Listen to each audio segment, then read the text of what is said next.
Hey guys, it's week 4 of the Tri Nations, and this game is actually very hard to predict with the Argentinians going up against the Wallabies.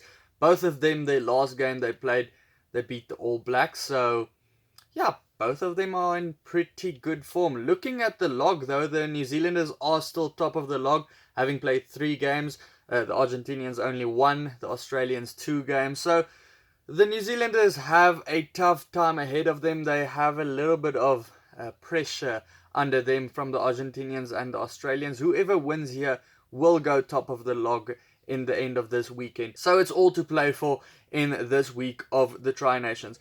Going into the game, it is in the McDonald Jones Stadium in Newcastle. Paul Williams is going to be the referee there. History is again in the favour of the Wallabies, not in the favour of Los Pumas, but it was also against them last week when they played against the All Blacks. They never beat them before, and they beat them last week. So maybe they can do it on Australian home turf, because they did beat them in 2018 in Australia, and last time they did also beat them was in 2014, and that was in Argentina. That's in the last 10 games they have played against each other. Looking at the two teams, obviously Ledesma didn't make a lot of changes. His starting team is exactly the same. No changes there. They played immensely last week. I couldn't fault anything what they did last week. The Wallabies, they made a couple of changes. I think that front row, you can see Scott Sio and Tupou coming in there, because the front row of the Pumas was really good last week. I didn't expect that, because the last couple of years they were struggling at scrum time, and then Codella and Chaparro, they were scrumming away those Kiwis at scrum time. Montoya, he had a great game at line-out time. Remember, he already signed for the Western Force, so he's going to stay behind in Australia after this tournament. Paenga Almosa, he's also been good at line-out time. Some games he does tend to have a bad day at the office, so hopefully for him it isn't today. Tupou, he is obviously there to add some grunt and add some size to their squad, because that front pack of the Pumas was just immense last week. Then Rob Simmons and Phillip, they continue as the second row partnership. I think Rob Simmons, he's just that veteran in your side you need. Matt Phillip, he's ever improving in their side. More people are starting to take notice of him.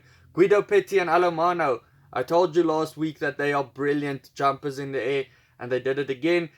Petty, I think he led with his running meters or with carries of the ball in last week's game. He does carry it forward a lot, and he does score tries as well. We didn't see that now last weekend. Then Pablo Matera as the captain at number 6.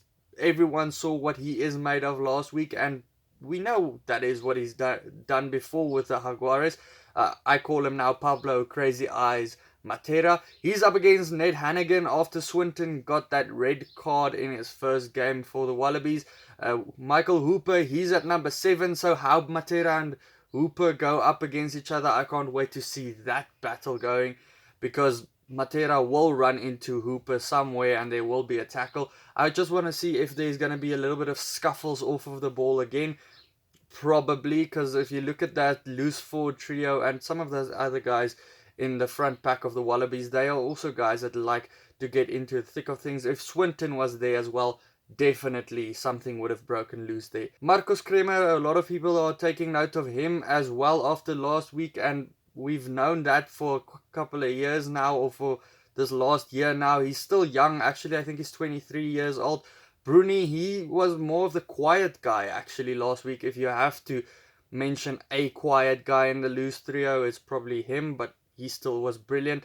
Harry Wilson, the youngster, he's going to have to have a good game to look after all of those players over there. Nick White versus Kubeli. Kubeli, he's also signed with the Western Force, so they're going to see more of each other next year.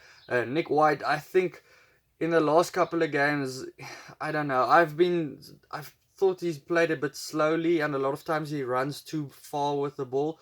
But obviously it worked for them when they beat the All Blacks the other day. But in the previous games, I thought he just takes a little bit too long to get that ball out wide. Sometimes he takes too many steps. So, I don't know. You can tell me, maybe Australian fans. Reece Hodge, he continues at number 10. Why won't you continue him at number 10? He's the last 10 to beat the All Blacks. Against Nicolas Sanchez, also a last 10 to beat the All Blacks. And that guy was on fire last week. He just scored all the points for the Pumas. Last week he scored a try and a lot of penalties and a conversion. So Obviously, he's in great form. Everyone knows that. I call him the Argentinian Daniel Carter because he is brilliant at playing that type of game. Then you have Chocobares, who had a brilliant debut last week, especially on defense. Remember, they didn't miss any tackles for most of the game. I think at the 77th minute or something like that, they started missing a couple of tackles, and a lot of it was down to Chocobares being in great form on defense. Orlando, the veteran in their side, more of a veteran in their side, he's going to probably take on the line a little bit more on attack because Paisami and Pattaya, they had a great defending day as well last time they played against the All Blacks. So last time out, both these teams played, they had great defensive games. They're going to have to attack each other now, so we'll see how these two go up against each other. Imhoff versus Wright, who made his debut last week and scored on his first touch of the ball. Imhoff, he's the veteran that plays for Racing Metro. Karabetti versus Dalgi, that's going to be an interesting matchup. Karabetti, he's in brilliant form for the Wallabies, probably the only guy that's constantly in form at the moment for them. Then Tom Banks versus Carreras. Carreras, he was good last week. He wasn't exceptional, but he can have much better games. He's also linked to sign for the Western Force. He hasn't signed yet, though.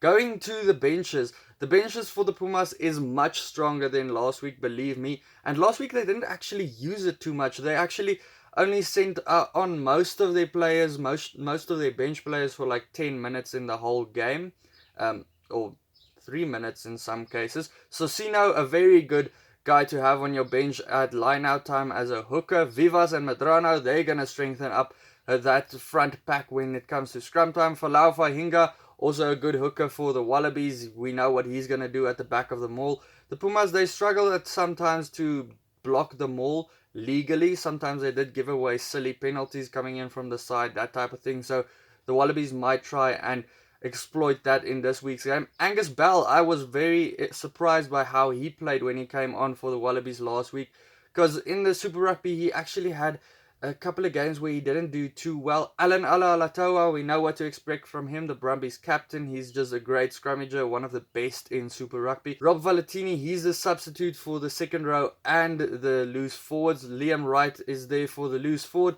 Grondona, and then Issa, a guy to look out for. He's probably one of the best loose forwards Argentina does have. Very good at number 8. I compare him a lot to Dwayne Vermeulen of South Africa. He plays for Toulouse in France, so brilliant player. He did miss out a couple of years for the Argentinian team, but now that they do pick international players again, he is back in their side. Bertrand, he didn't play too long last week versus Jake Gordon.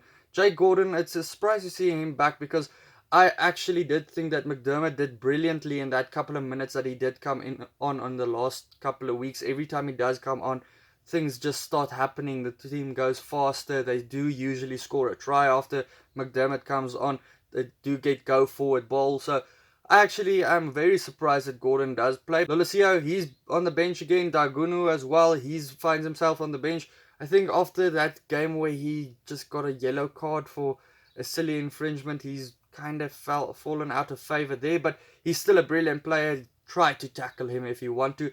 Buffali, brilliant player to have on the bench. He's basically their Reece Hodge for the Pumas. He has a massive boot on him. He will get a kick somewhere if they need it. He has a very brilliant step on him. He's quite tall, can break the line.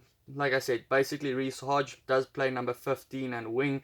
Can probably slot in at centre. Don't know about number 10 though. Then Cordero, brilliant player. He's a small little winger that likes stepping through players and so on. He didn't get too much time last week, but it's a brilliant bench for the Pumas. It's a good bench for the Wallabies. Let's see how things pan out this week. Guys, I still actually haven't made my prediction at this moment because I almost think that the Pumas had a brilliant game first out because they were hungry to prove what they can do and they haven't played in such a long time. But the Wallabies, they have played for quite a while now. They know what to expect from the Pumas, and that the Pumas aren't just a team to fill the tournament up. So they might be more prepared than the All Blacks were for the Pumas, but it's so difficult to call. But I do think the Argentinians could get this one again. I don't think it's going to be further away than last time. I do think it's going to be closer. I think Los Pumas by 5 points, but it could go either way any day. So let me know your prediction for this game down in the comments below. Check out these videos. Hit the subscribe button if you do like the channel. Also, support me on Patreon if you do want to. And then I'll see you for the next one. Cheers.